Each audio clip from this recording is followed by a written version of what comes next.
Alright folks, so the purpose of this quick little video is to give you an example of what we're looking for on this part of the lesson, this particular assignment, which is really dealing with the concept of how do we put what we've learned into action. You know, one of the things that Mr. Moses really wants to focus on next year in government is more active. You know, you being an active citizen, taking an active part, doing activities that relate to the stuff that you're learning. So rather than just kind of thinking about it cerebrally or intellectually, which is also something you're going to have to do, you know, what are some ways that we can put the things that we're talking about into action?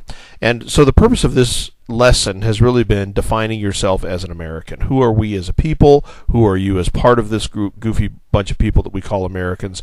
And how do we behave? What are the behaviors that are associated with being an American? So Mr. Moses is going to give you an example of an action that he thinks is really critical, that shows what it's like to be an American.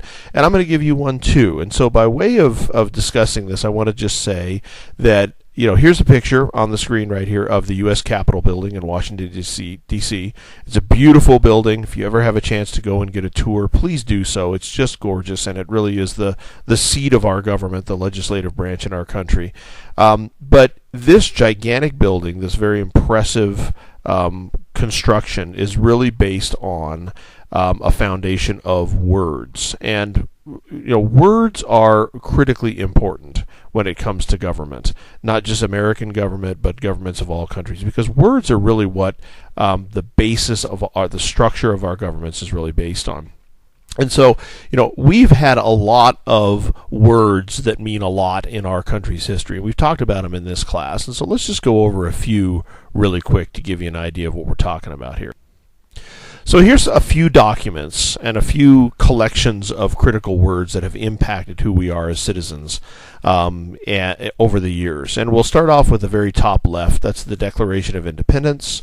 That's the one that really was Thomas Jefferson wrote this as kind of a letter of grievances, a letter of the issues that we had with King George III. And Great Britain, and really was kind of a, here's why we're leaving you, here's the issues that we have with you, and here's why we want to leave you and become our own country. And obviously that was sent to the king in 1776. The king said, no way, you're staying with us, and essentially it led to the Revolutionary War. But it's one of the first times that anybody had really written down the things that we believe are important to have as a government, and we weren't getting that from Great Britain. And so the Declaration of Independence is a critical document. Right below that, this is the preamble to the U.S. Constitution. We, the people of the United States, in order to form a more perfect union. The first few words about really the rule book to government, and again, very unique. And while this Constitution has been copied by many countries over the years, it was pretty much the first of its kind when it was written in the 1780s and 1790s, and is pretty amazing in that it provides the power to, right there in the first three words, we the people. We are leaving a monarchy. We do not want a king anymore. We do not want somebody with absolute power. It is we the people that are going to run this country, and here's the rule book for how we do that.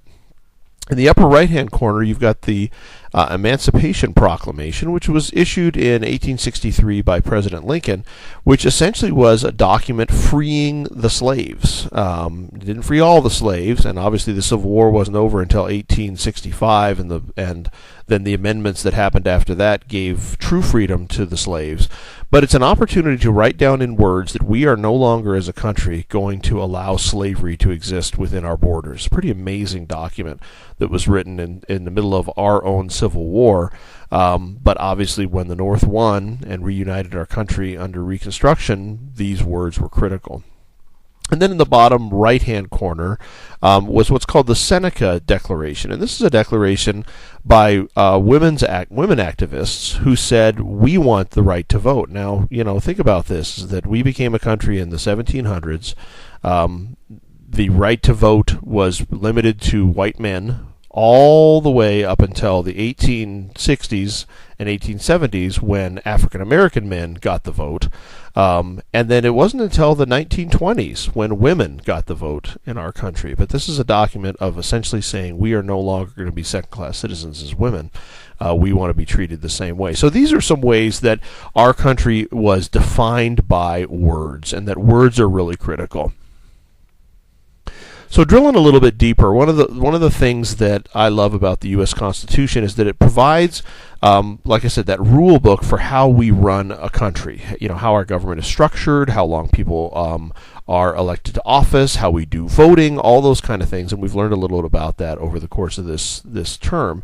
But it also gives us some really good information about, you know, kind of what was going on when they were building this. And really the Constitution would not have been approved or ratified by the states without the amendments, the amendments. So really what those are, and there's you know, we're into the 27 amendments at this point, are changes, are ways to change this document, recognizing that the Constitution had to be fluid. It had to be something that wasn't just rock solid, couldn't be changed, because this country evolves, and so its founding document had to evolve. But even right at the very beginning, states said, we are not going to sign this thing unless we have a declaration that says very clearly of what the rights of citizens in our country are.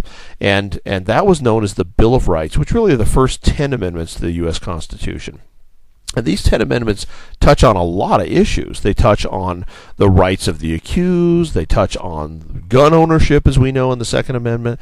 They touch on things that were important at the time, like quartering troops in homes, which really is not something we even think about today.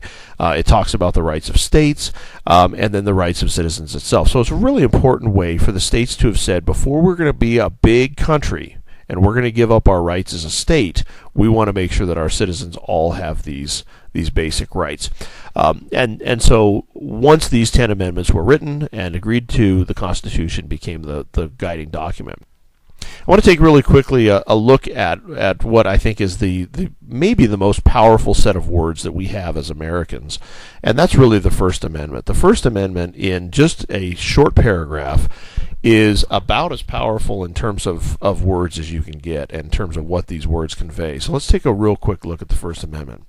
It says that Congress shall make no law respecting an establishment of religion or prohibiting the free exercise thereof. So that first phrase talks about that everyone in the United States gets a right to their own religion, or lack of religion if they want to be that way, and that we will not, as a country, establish a national religion. So we are not going to be a country that is Christian or Muslim or Jewish. It's going to be whatever you want to be, you have that right. Pretty powerful, and we're talking about the 1700s here when this was written.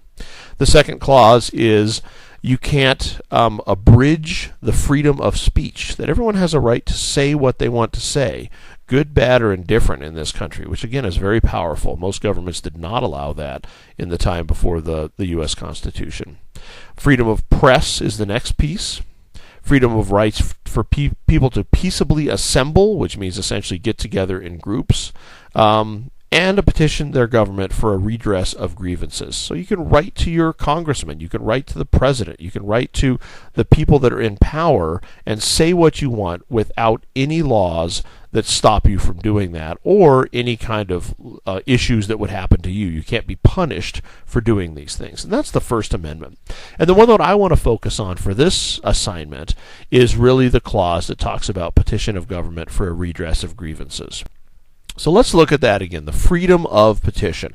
The idea that you have a right as a citizen of this country to address or redress your elected officials. You can tell them what you think about them, about a particular law, about a particular issue, about what you want them to do, about how frustrated you are that they haven't done it. Whatever you want to do, you can petition or write to your congressmen or women, or your senators, or the president, whatever you want, with freedom of the ability to do that. It's really powerful, and it's a way that we as citizens can interact. It's back to that action again. It's an action we can take where we can make our thoughts and concerns known to the people that are ultimately speaking for us. We have a democracy that is not a direct democracy. It's a representative democracy, which means we elect people to do things for us, but they should be doing those things for us. They work for us. Our senators and Congress people work for us, and so we should be able to communicate with them. And this is a way that I like to interact and have an action with my government. Okay, when we talk about being an activist or being involved, this is a way that I personally, just as a person, as just a citizen, like to interact with my government. And here's some examples of some letters that I sent. I'm not going to give you the letters or the issues; it doesn't matter. But some letters that I sent, and then the return from my current elected officials. So I've written several letters to my congressperson, to my senators, and also to the governor of the state of Nevada. And here's some replies that they've made, some interaction that they've had. Now, my letter may or may not have made any difference to these elected officials. It may or may not have even been read by them. It might have been dealt with by their staff. But regardless, I'm having an opportunity for something that I believed in to redress my government and to make sure that my elected officials knew what my personal opinion was. And it's really easy to do this. So as we think about being activists or being active, you certainly don't have to. You don't have to ever write your congressperson or your senator or your governor at all. And you don't even have to vote in this country. It's not required. But what you can do, if you're interested, is you can contact them. And there's a real simple way to do that. Actually, there's a lot of different ways to do it. But one kind of one-stop shopping is to go to this particular website. You type in your address, and it will tell you exactly who your representatives are and how to get in touch with them. And you can get in touch with them via email, via mostly it's online messaging systems, and they will communicate back with you in most cases, and you can have essentially kind of a quasi-dialogue with them. And remember that these folks have to be reelected. They have to be voted back into their positions. And so one of the things they're interested in is, what do the people of my district or my state think about what I'm doing? And so you do have an impact. You may not have a huge impact, but you do have an impact in terms of them being able to see what you think. And so this is one way that I like to be active. I probably write on average about 1 or 2 letters a week to my different elected officials based on things that are of interest to me. They don't have to be long.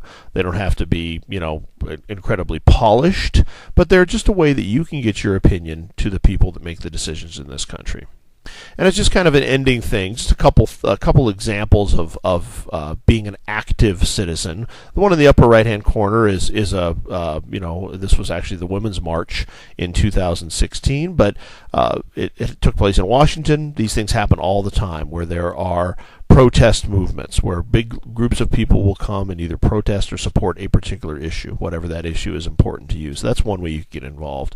I like the one on the upper left just because right now a lot of our political activism seems to be online, either on Facebook or mostly on Twitter now, where we're expressing our issues to the Twitterverse, and we may or may not be making much of an impact there. And so you can think about whether or not that's a good use of your time. That's totally up to you. And then in the bottom one, here's an actor, just a citizen, happens to be an actor, who said being politically active is more about doing things, not just standing for some platform or being involved in some political party. So the idea of activism is what we're really talking about here, and his opinion is that you have to actually be involved to really make yourself and your issues known. So just some things to think about. A way that I'm involved. I'm really interested in learning in this lesson some ways that you think you could be involved.